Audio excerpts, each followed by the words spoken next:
The moment for many of us as educators that changes our lives is the moment that a student lets us in. So I want you to put that child in your mind's eye for just a second. And when you imagine that somebody is impacting them now more on a daily basis for more hours a day than you are, it changes your teaching. And if it doesn't, I'm worried. Learning goes both ways. I think about what I learn from my students. I learn from their own mouths that my words can be very, very damning. And I looked him dead in the eye and I said, I don't know what you want me to do. When I sign this paperwork, I'm going to end your high school career. There will be no diploma. Not here. What is it you want me to do? I was so frustrated because I liked him. He was a likable kid. And I will never forget what he said to me. Mrs. Tooley, let me go. I will make more money this week selling drugs than you will in your lifetime.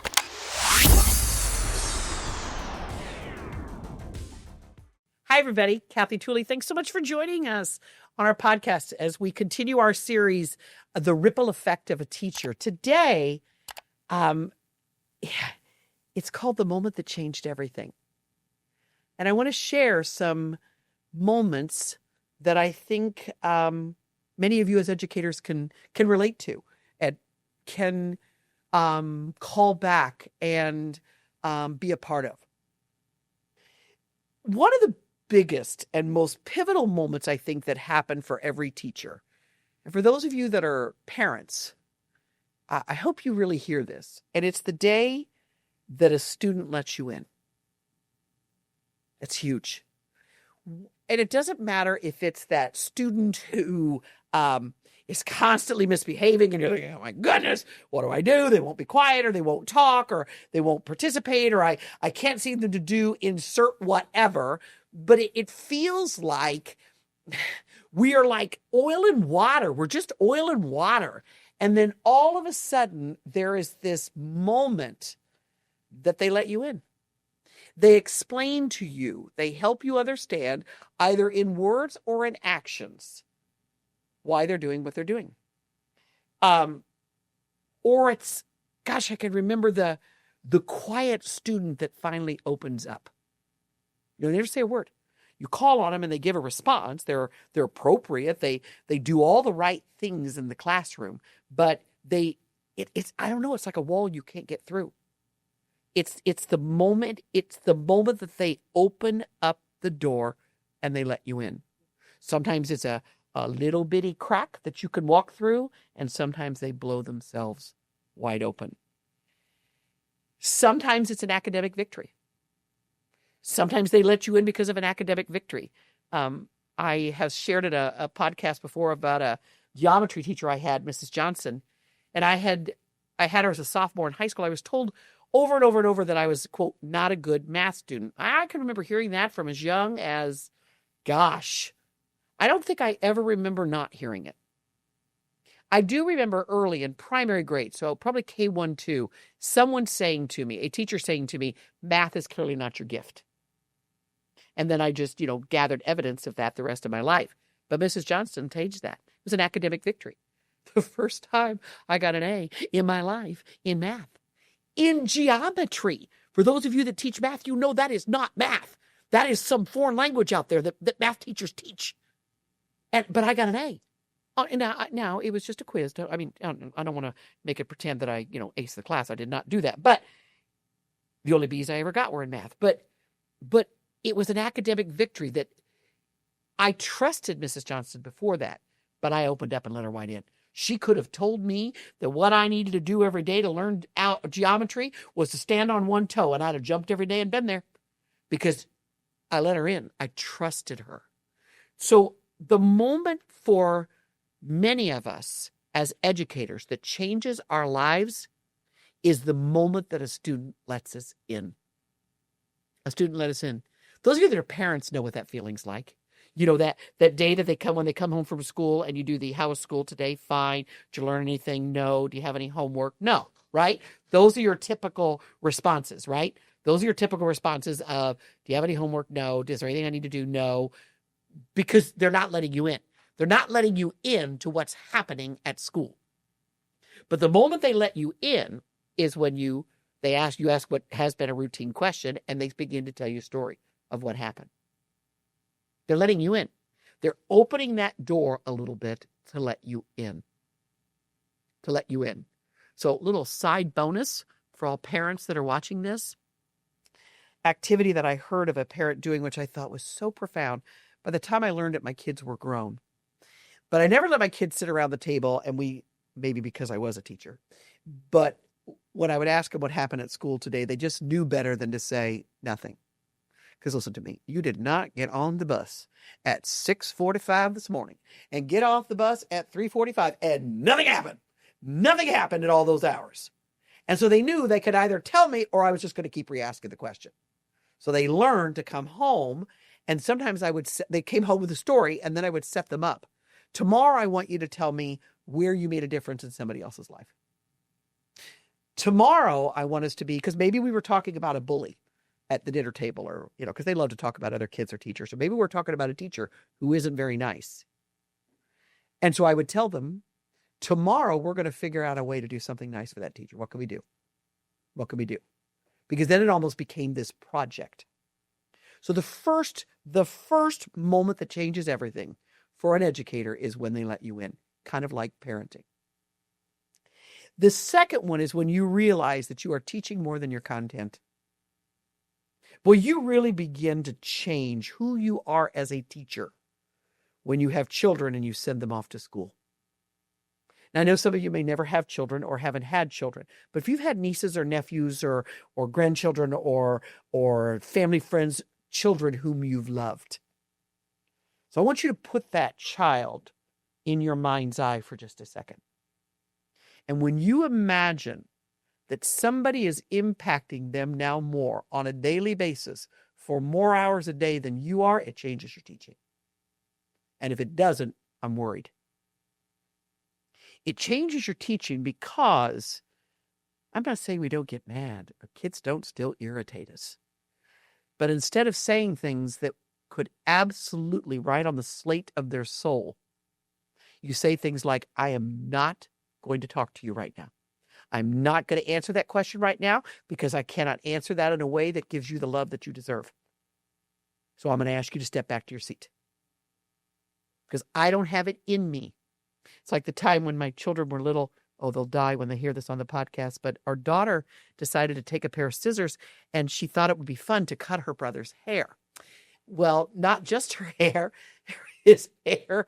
She thought it would be fun to cut the carpet and the curtains and the couch. Now, we were poor as church mice, okay? I'm a teacher. My husband's working at a hospital. And when I think back now of how I absolutely lost it. But to her, she clearly needed a haircut, and she felt the need to cut it. Now, I can look back now, and I can know what it is. But in that moment, I remember saying to my kids this is exactly what I said. Ready? Run. Don't walk. Run to your room. All of you, run to your room and close the door behind you. And I went outside. The kids will tell you this story, and paced the outside of my house. I just paced it because I knew I didn't have what it took to discipline them right then. She didn't cut the furniture or the couch or the curtains, which they did kind of cut a really cute pattern into the curtains. I mean, when I think about it now, it's relatively cute. And if my grandkids did it, I'm sure I would think it was funny. I did not think it was funny at all. And we had to put a blanket over the couch to cover the hole that they cut because we couldn't afford another couch. But when you realize that you are teaching kids more than content, you are teaching kids things like self-reliance, self-assurance, confidence, collaboration, kindness, love, acceptance, acknowledgement, gratitude, humility. And you just weave those naturally into your lesson without even trying. I've watched so many of you look to a student and say, friend, is it nice that we put our hands on another student? Speaking to a little, when I know deep down you're wanting to go, stop it! Just get your hands off of Abraham, for the 50th time today, stop hitting Johnny. But you don't. You don't. You say, friend, should we be putting our hands on our people? Or I've watched, one of my favorites is when an elementary teacher says, inside voices, inside voices. It's a nice way of you going, shut up! Just for pity's sakes, shut up! But you have realized that I am teaching more than content. I get to teach them when it's appropriate to cheer at a football game and when it's appropriate to use our inside voices. And so I'm teaching them. I doubt you would speak to any adult right now that doesn't know what an inside voice is. Yet I promise you that's not in any curriculum guide. It's not in a curriculum guide. I know what collaboration is, and it's never been in a state standard. I understand what work ethic is, grit. Gosh, I can hear so many high school boy teachers telling me, think, use this for more than a hat rack. You've got it. And I would just think, just give me the answer. Just tell me the answer. You have the answer, oh knowledgeable one, you. Just give it to me. Just tell me and I'll spit it back to you. And they said, no, use this for more than a hat rack. So now when life gets difficult, those teachers taught me, I can think. I can process this. Because they gave me things that are far beyond my content. They taught me things that are beyond the subject matter that I have long since forgotten when I was in their classes. The next point is this. Learning goes both ways. Ooh. I think about what I learned from my students. It is without question what I will be forever grateful for being an educator. I taught in a school that was very, very diverse. I wasn't raised in such diversity. I had no exposure to diversity. I really didn't. I lived in a town that just didn't have any.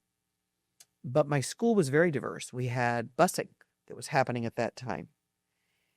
And I learned more from those students about what it is to be a black boy and a black girl than any book could have ever taught me. And it has made me a better human being. I learned from their own mouths that my words could be very, very damning. When they would come up after class and say to me, do you know what you said broke my heart? I will be forever grateful for those lessons. I learned the lesson of trust, that trust has to be given and taken, that I can't treat them disrespectfully and expect respect, that I can't break their trust and expect them to trust me. As I moved on in that same school to an assistant principal, so now these same students that I was having as a student, some of them having to suspend or expel or arrest. But I never, ever, ever had a student arrested that a parent didn't say to me, you've done everything that you could have. That a student didn't say to me, Miss Tooley, it's time. And so when I think about the lessons that I learned from my students, I want to share one that is without question the most profound. I was an assistant principal my first year. I don't really know what I'm doing. You're kind of fiddling this along. I was a good teacher, but I didn't want to be an assistant principal. And a student whose name I will not say for obvious reasons, was one of those kids that he never did bad stuff. Good looking kid. But he constantly got in trouble. African-American boy. And I tried really hard early on to relate with him. He had my part I was assigned his last name for my part of the alphabet. Well, we had at the time what we called demerits. Every time you got in trouble, you would earn demerits. So many demerits would ultimately get you expelled. And every single semester, that young boy would get expelled. Well, in a high school, most teachers and administrators know this. I could expel a student first semester and second semester of their freshman year and still probably graduate them. I could probably expel them first semester of their sophomore year and still get them through. Close. Going to need a lot of summer school or some night school. But if I expel them the second semester of their sophomore year and they have earned no credits up to this point, it's over. The fat lady has sung, I can't graduate them. There's not enough time. There's not enough courses that they could take. And he was approaching that second semester of his sophomore year because I'd expelled him first semester, expelled him his freshman year, brought him back. So it's Christmas time of his now. I'm bringing him back for second semester, springtime now, spring semester of his sophomore year. I think he had a credit or two at best that he was doing online at home. It certainly wasn't being academically successful. And sure enough, the school year comes back in January and we start with getting in trouble here, getting in trouble there, getting in trouble here. I mean, we're not even to the end of January and he is racking up those demerits. He's going to be out. The next to the last time, you hardly have to have that conversation and you document it. The next referral will result in a recommendation for expulsion. Because as an assistant principal, we can only recommend expulsions. He knew that. Do you know he was back in my office within 48 hours? And I looked him dead in the eye and I said, I don't know what you want me to do. When I sign this paperwork, I'm going to end your high school career. There will be no diploma. Not here. Not unless you find out. What is it you want me to do? I was so frustrated because I liked him. He was a likable kid. And I will never forget what he said to me. Mrs. Tooley, let me go. I will make more money this week selling drugs than you will in your lifetime. And every time you bring me back here, you're taking me away from what I was purposed to be. And if you need me to go down the hallway and slap one of your teachers so you'll quit bringing me back, do so. But let me go. And I leaned back in my chair, and we did. And my guidance counselor and I walked him out the front door, and I watched him, and I said, the next time we hear or see of him, he'll be on the news. And he'll either be in jail or dead. And 2 weeks later, he was dead. Now, what did that student teach me? That student taught me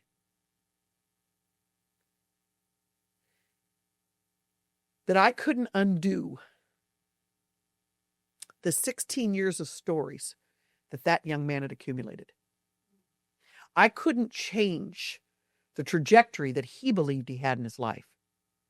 But what I could do is make sure he knew how loved he was, how worth fighting for he was. And what did he teach me? He taught me that sometimes even our best isn't enough. I can't save everyone. And that he has a bigger purpose on his life than what I could understand in my little school. In my little 4 walls of what my school was. And that all I had left that I could do for him and did do for him is pray for him. So that big piece of that we learning for educators goes both ways. And then the last thing I want to leave you with is this.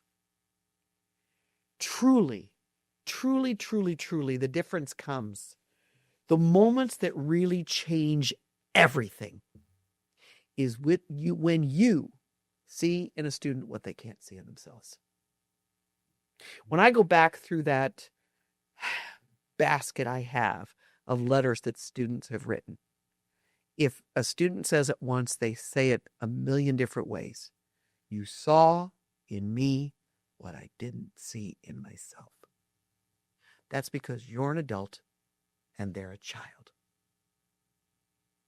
My daughter-in-law is a teacher, and I don't know how many times I said to her, someday, when you question how well you could do this, look in my eyes. Because I see in you an excellent teacher. And one day you'll look back and see it yourself. And she now is settled into a career and doing a great job. Sometimes we have to see kids because they're kids. They're kids. They're 5, 6, 15, 12, 10-year-old children. We have to see in them their future selves because they can't see it themselves. They can't see it themselves. Jesus says that I made you. I formed you in your mother's womb. Long before you were born, I formed you. We get to see the That child. The child with endless possibilities, even when they won't be quiet. The child with academic brilliance, even when they failed the last test. The child with incredible gifts, even when they can't draw a stick figure. The child with immense patience, even when they pushed that kid in line again today. The child with immeasurable love, even when they wielded an eraser this time at the little girl. Yesterday it was a pencil. Today it's an eraser. We get to see past what they don't see themselves. That's the real gift. That's the real gift. I don't know if any of you are journalers that are watching this, but if you are, I'm gonna offer you something that I'm a journaler. I like to write. It helps me. It helps me to put in perspective sometimes how blessed I am and how good God is. So if you're a journaler, I'd ask you to journal this question. And if you're not, maybe you want to start, and that is this. What is it someone saw in me, that a teacher saw in me, that I now know to be true? I didn't then, but I do now. What is it a teacher saw in me then that I now know to be true today? Because I promise you, the moment that changed everything is just that. It's just that. Thank you for watching. It's been a pleasure to be with you today. And we can't wait to see you on the next episode. Have a great day, everybody.